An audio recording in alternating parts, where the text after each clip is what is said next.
मुरांबा मालिकेच्या आजच्या भागाचे अपडेट जाणून घेऊया आपल्या आजच्या या व्हिडिओमध्ये। तर आता आपण इथे जाणून घेणार आहोत की कशा पद्धतीने सगळे मुकादम एकत्र होळी साजरा करणार। तर आता आपण पाहतोय रमा ही एका टेबलावरती छोटे छोटे टप ठेवते आणि तिने आता सगळ्या टपांवरती घरातल्या मुलांची नावं लिहिलेली असतात। मग रमा चारही मुलांना हाक मारते। मग सगळेजण त्या ठिकाणी आलेले असतात आणि आता सगळेच जण रमाला विचारत असतात की काय झालंय, का बोलवलं आहे आम्हाला। तारा म्हणत असते आज काय नवीन करायचं आहे आम्हाला, आज आमच्याकडनं काय करून घेणार आहेस तू नवीन टास्क। त्याबरोबर आरोहीसुद्धा म्हणत असते आई सांग ना गं, काय करायचं आहे आज आम्हाला, आज आपण कोणता टास्क कंप्लीट करणार आहोत, आज इथे काय करायचं आहे, आपण काही मिळवणार आहोत का, आपण काही हंट करायला जाणार आहोत का, म्हणून तू हे टप घेतले आहेस का। त्यावर रमा म्हणते हो हो हो सांगते, पण त्याआधी तुम्ही सगळ्यांनी बरोबर रांगेत आपापल्या टपासमोर उभे राहा। मग सगळेजण आपापल्या टपासमोर उभे राहतात। रमा म्हणते आता मी सांगते ते ऐका। हो, आपण आज आहे ना संसाराची शिदोरी मिळवायला जाणार आहोत। आता मुलांना काही कळत नाही। मग रमा म्हणते थांबा सांगते। अहो अहो येत आहे ना बाहेर, तुमची टीम सगळी रेडी आहे अहो। त्याबरोबर अक्षय त्या ठिकाणी आलेला असतो। मग रमा लगेचच आता सगळ्या मुलांना म्हणते तर आजचे तुमचे लीडर असणार आहेत अक्षय। अक्षय तुम्हाला सांगणार आहे तसं तुम्हाला करायचं आहे। त्याबरोबर आता आर्था म्हणते पण काकी नक्की काय करायचं आहे ते सांग ना गं आम्हाला, आम्हाला कळतच नाही आहे की आम्ही नक्की काय करणार आहोत। तू कमीत कमी सांग तर की आपल्याला काय करायचं आहे ते, आम्हाला यामध्ये काही सरप्राईज असणार आहे का, काही गिफ्ट मिळणार आहे का, सांग ना गं। त्यावर आता आरोहीसुद्धा म्हणते हो ग आई सांग ना। बाबा अरे तू तरी सांग ना काय मिळणार आहे हे सगळं करून, गिफ्ट आहे का आमच्यासाठी पुढे काही। त्यावर अक्षय म्हणत असतो की सांगतो पण थांबा ना जरा। त्यावर आरोही म्हणते नाही आत्ताच सांग बाबा, काही सरप्राईज आहे का, काही गिफ्ट आहे का, आपण खजिना वगैरे शोधायला जातो आहे का, काहीतरी ॲडव्हेंचर वगैरे काही। त्याबरोबर अक्षय म्हणतो हो आपण खजिना शोधायला जातो आहे पण रस्त्यावर पडलेला। त्यावर आता आरोही म्हणते काय रस्त्यावर पडलेला खजिना, बाबा अरे काय बोलतोयस, खजिना कधी रस्त्यावरती पडलेला असतो का।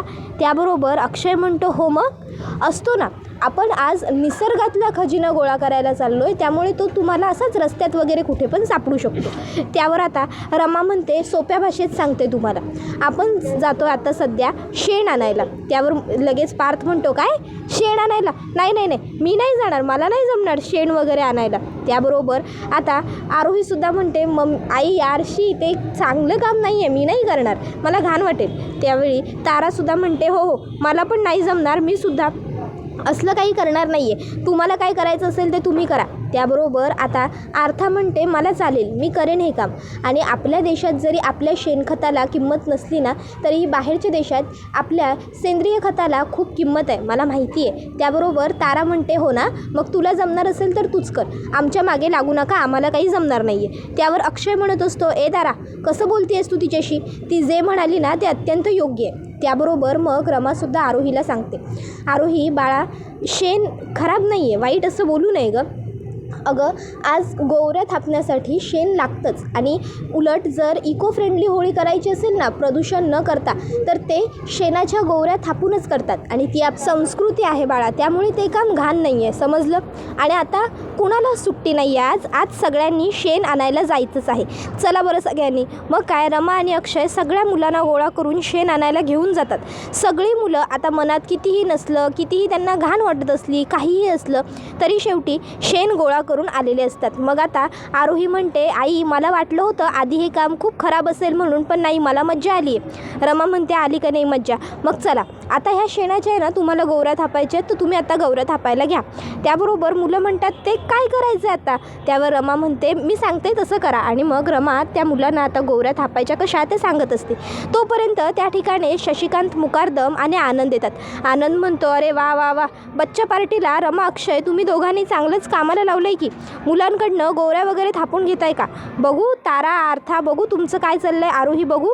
त्याबरोबर आता लगेचच तो गौऱ्या बघतो आणि मग आता अर्थाला आनंद म्हणत असतो अर्थाला जमतं आहे, अर्था एकदम फर्स्ट क्लास करणार आहे। त्यावर मग अर्था म्हणते काका करते ना रे मी ट्राय, असं का बोलतोयस। त्यावर आनंद म्हणतो करशील तू खूप छान करशील, तुला जमणार आहे, कर हे बघ हे असं नाही ते तसं कर, तिकडून थोडंसं गोल शेप दे।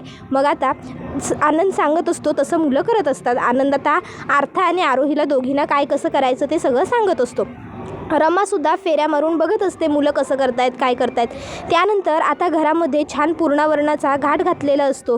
आता इकडे सगळेजण छान काम करत असतात. रमा छान तूप काढण्यासाठी मख्खा काढत असते आणि आय्याजी पुरणपोळीसाठी गूळ चिरत असतात. तर दुसऱ्या बाजूला आता कटाची आमटी करण्यासाठी चक्क मयुरी कट करत असते. सगळं कसं छान प्रसन्न वातावरण असतं. आय्याजी म्हणत असतात, वा आज घरात किती छान वाटतंय. त्यावर मयुरी म्हणते, हो ना, रमाने तर सगळ्या बच्चे पार्टीला कामालाच लावलं आहे. काय गं रमा? त्यावर रमा म्हणते, हो मग सगळ्यांना सगळं जमायला नको का? सगळ्यांना सगळं यायला हवं ना. त्यावर आय्याजी म्हणतात, रमाने काय फक्त लहान मुलांनाच कामाला लावलेलं नाही आहे, पुरुष मंडळींना सुद्धा लावलं आहे. सगळेच बाहेर मदत करतायत. होळीसाठी कोणी लाकडं गोळा केली, कुणी काय, सगळ्यांचीच कामं सुरू आहेत. आज कसं घरामध्ये सण असल्यासारखं वाटतं. त्यावर रमा म्हणत असते, बरोबर आहे आय्याजी, अहो सगळ्यांना सगळं आलं पाहिजे, सगळ्यांना सगळं जमलंच पाहिजे. नाहीतर मी फक्त चपातीच खाणार, मला भाकरी नाही आवडत, असं पण आपल्या घरात पूर्वी चालायचं. याला काय अर्थ आहे? भाकरी खाणार नाही म्हणजे काय? ही तांदळाची भाकरी, ही नाचणीची भाकरी, हे खायचं असं आपण सांगितलं पाहिजे. आता आपल्या मुलांना सगळं शिकवलं पाहिजे मुलांना आता, तेव्हाच त्यांना सगळं जमणार आहे. आणि राहिला प्रश्न मोठ्यांचा, तर मोठ्यांनासुद्धा जमेल की सगळं हळूहळू करतील सगळं. आणि आय्याजी तुम्ही मला क्रेडिट देण्याबद्दल बोलताय, तर माझं कसलं क्रेडिट? उलट या सगळ्यात तुमचं क्रेडिट आहे. तुम्ही मला परत घरात आणलं म्हणून तर हे सगळं काही शक्य झालं ना. तुम्ही घरात आणलं नसतं मला तर, असं रमा म्हणून गप्प बसते. तर आय्याजी म्हणत असतात, आजचं वातावरण कसं प्रसन्न, छान आणि आनंदमयी आहे. नाही आज कसं घरामध्ये सण असल्यासारखं वाटतंय.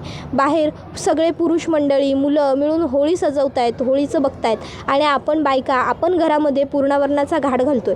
त्याबरोबर मयुरीसुद्धा म्हणत असते, हो ना खरंच, म्हणजे सगळेजण जेव्हा मिळून एकत्र आनंदाने काम करत असतात ना, तेव्हा कामं कशी पटापट होतात ते समजत नाही. आय्याजीसुद्धा म्हणतात, हो ना अगदी बरोबर आहे. रमा म्हणते की हो, घरात सगळे एकत्र असले ना की घरातलं वातावरण चांगलं राहतं, प्रसन्न राहतं.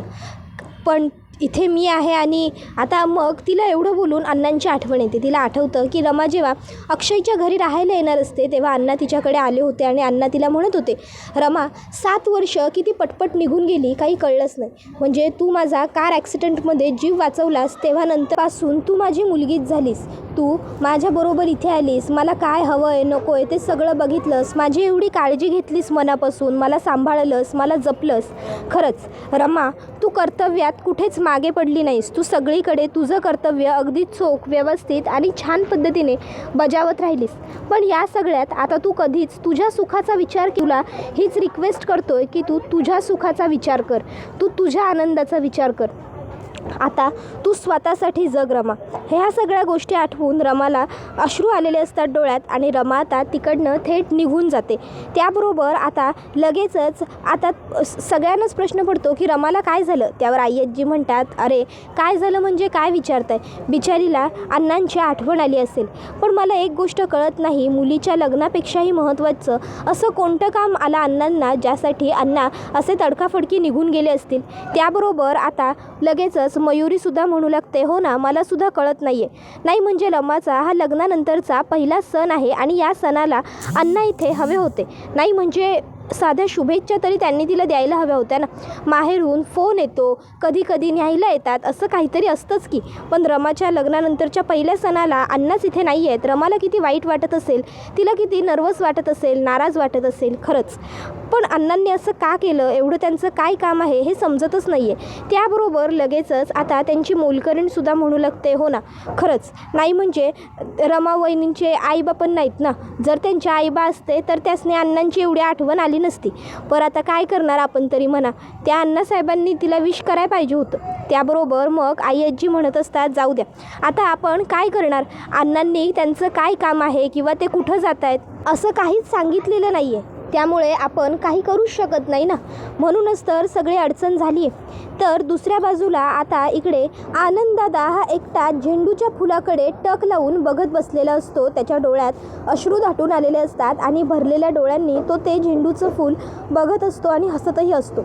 आता ही गोष्ट मयुरी बघते आणि मयुरीला हे काही कळत नाही. मयुरी लगेचच त्याच्याकडे येते आणि विचारते, दादा अरे काय झालं, तुझ्या डोळ्यात अश्रू काय आणि तू असं एकटक या झेंडूच्या फुलाकडे काय बघतोयस, काही झालंय का. त्याबरोबर तो म्हणत असतो, काही नाही गं, असंच आपलं सहजच. त्यावर ती म्हणते, नाही दादा, सहज नाही बघत आहेस तू, नक्की काहीतरी झालं आहे, मला माहीत आहे. सांग ना काय झालं आहे, तू का बघतोयस या झेंडूच्या फुलाकडे असा, बोल ना दादा. त्याबरोबर मग आनंद सांगू लागतो, अगं मला मयुरी या झेंडूच्या फुलाकडे बघून आहे ना मला म्हणजे आठवण आली. त्याबरोबर लगेचच ती विचारते, अरे कोणाची आठवण आली, सांग ना दादा. त्यावर तो म्हणतो, जानूची. तुला माहिती आहे अगं, मला पार्थ म्हणतोय की जोपर्यंत आई येणार नाही तोपर्यंत मी बाहेर येणार नाही होळी जाळायला. आणि तिला फोन केला तर ती म्हणते मी येणार नाही, बघते पार्थसाठी तरी ये म्हटलं तर बघते म्हणते. काय करू काही समजत नाही. आपण ते मालिकांमध्ये बघतो ना, आई मुलांचं भांडण होतं आणि सगळी चिडचिड होते, तसंच सगळं घडतं आहे गं. माझ्या आयुष्यात हे सगळं घडेल असं वाटलं नव्हतं. त्याबरोबर मयुरी म्हणते, दादा अरे जाऊ दे. त्यावर तो म्हणतो, कसं जाऊ देऊ. त्यावर मग मयुरी म्हणते, दादा अरे मला सुद्धा कळत नाही आहे रे, जान्हवी वहिनीचं किती प्रेम होतं तुझ्यावर, तुम्ही दोघंजणं कसे राहायचात आणि मग ती तुला का सोडून गेली. त्याबरोबर आता लगेचच तो म्हणत असतो की जे झालं ते.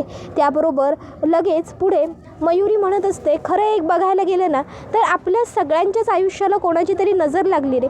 म्हणजे बघ ना, तुला जानू वहिनी सोडून गेली, माझ्या नवऱ्या तर इतका नालायक निघाला की त्याने तर मला डिवोर्सच दिला, त्याने मला सोडूनच दिली.